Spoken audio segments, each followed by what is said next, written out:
How to Train Your Dragon: The Hidden World sees Toothless, Hiccup, and the rest of the gang coming back after rescuing a lot of captured dragons, but then a man named Grimmel Grizzly finds out that there is one more Night Fury left in the entire world, as apparently he's killed every single Night Fury except for Toothless.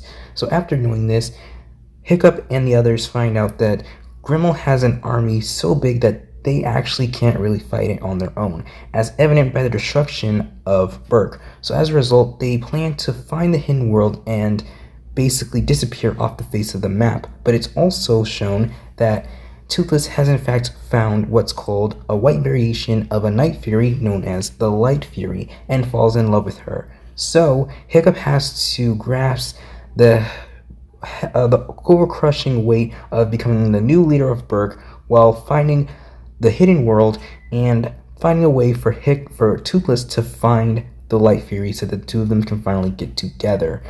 And as far as things go, I'm gonna just go ahead and give it to you guys straight. If you like this third film, good for you, but for me, this is not my favorite one. I will admit that this was a perfect way to end the franchise. It's just that the way that they interpret the entire story kind of wasted its potential. Like, the first movie was an amazing introduction to the entire world. The second movie was a huge upgrade of what the first movie did, and the third movie is like barely hanging on. Like, it's not the worst How to Train Your Dragon movie ever. Like, I'm not saying that this is the worst How to Train Your Dragon movie in general. This is the worst third film in a franchise that DreamWorks has made. It's not even the worst film that DreamWorks has made at all. But if I had to really say what How to Train Your Dragon: The Hidden World really is, it's the weakest of the three How to Train Your Dragon movies that DreamWorks has made. And it's just hard to say that it's actually really good. It's a perfect send-off. It's the best. I say that it's an okay finale to the whole franchise. I just can't say that it's like the best thing that DreamWorks has ever made. And I'll tell you some reasons why. First of all, it's the story. I do love how the story is structured. I love how the world building continues to grow. But when you really look at the story and how the characters are, it feels like they pushed everyone back.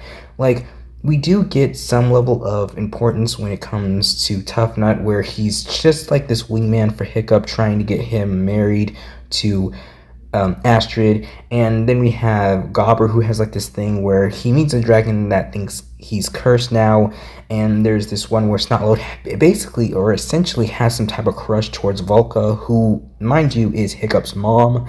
And then there's this subplot where Hiccup and Astrid are trying to get married, but not really. It seems like they want it to happen, but then again, they don't. And then there's Toothless, where he gets a girlfriend, which is a Light Fury. And like I said, there's just like a lot going on here. And they're doing more of these storylines and less of the importance of the story, whereas Hiccup is trying to be a good leader, leading everyone from Berk to the Hidden World, and helping Toothless be happy with the Light Fury and trying to take down Grimmel the Grizzly.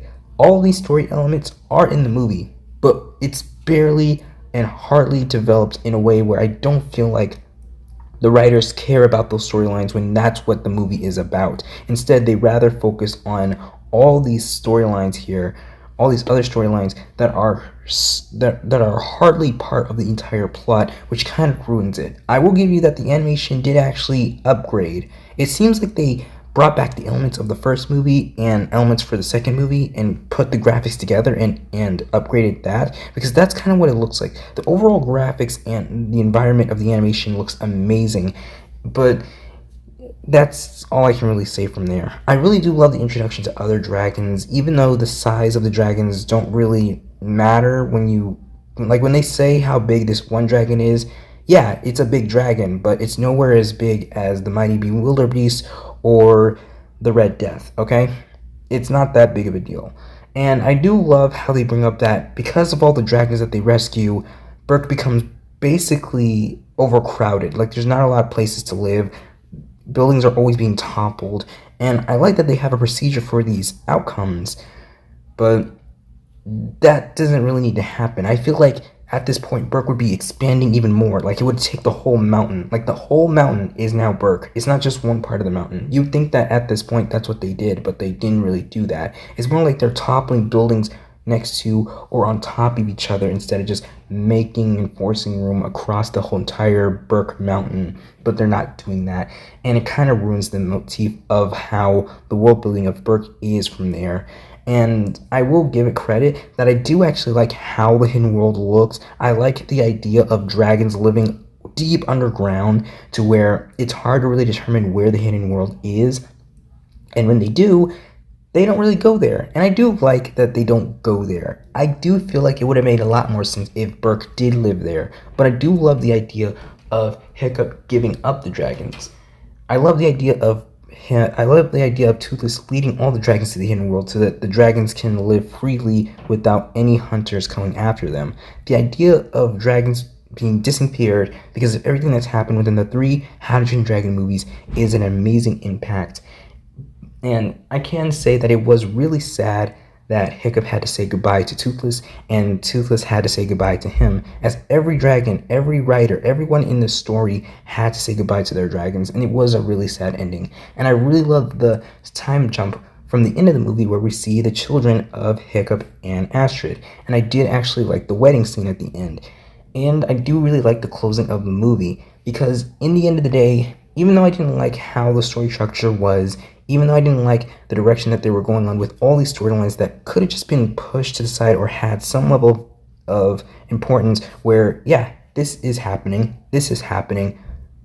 I feel like they didn't have to do it to where we had to keep seeing how that's going on. Instead, we should have had all of this where Hiccup is trying to stop Gremmel, how he's trying to make sure that Toothless gets the Light Fury, and all of this happens. I wish this happened instead, mostly in the movie, and we saw a little bit of this sprinkled in there, but we saw more of all these storylines and less of the main storyline, and to me, that's kind of what defeats the movie in general.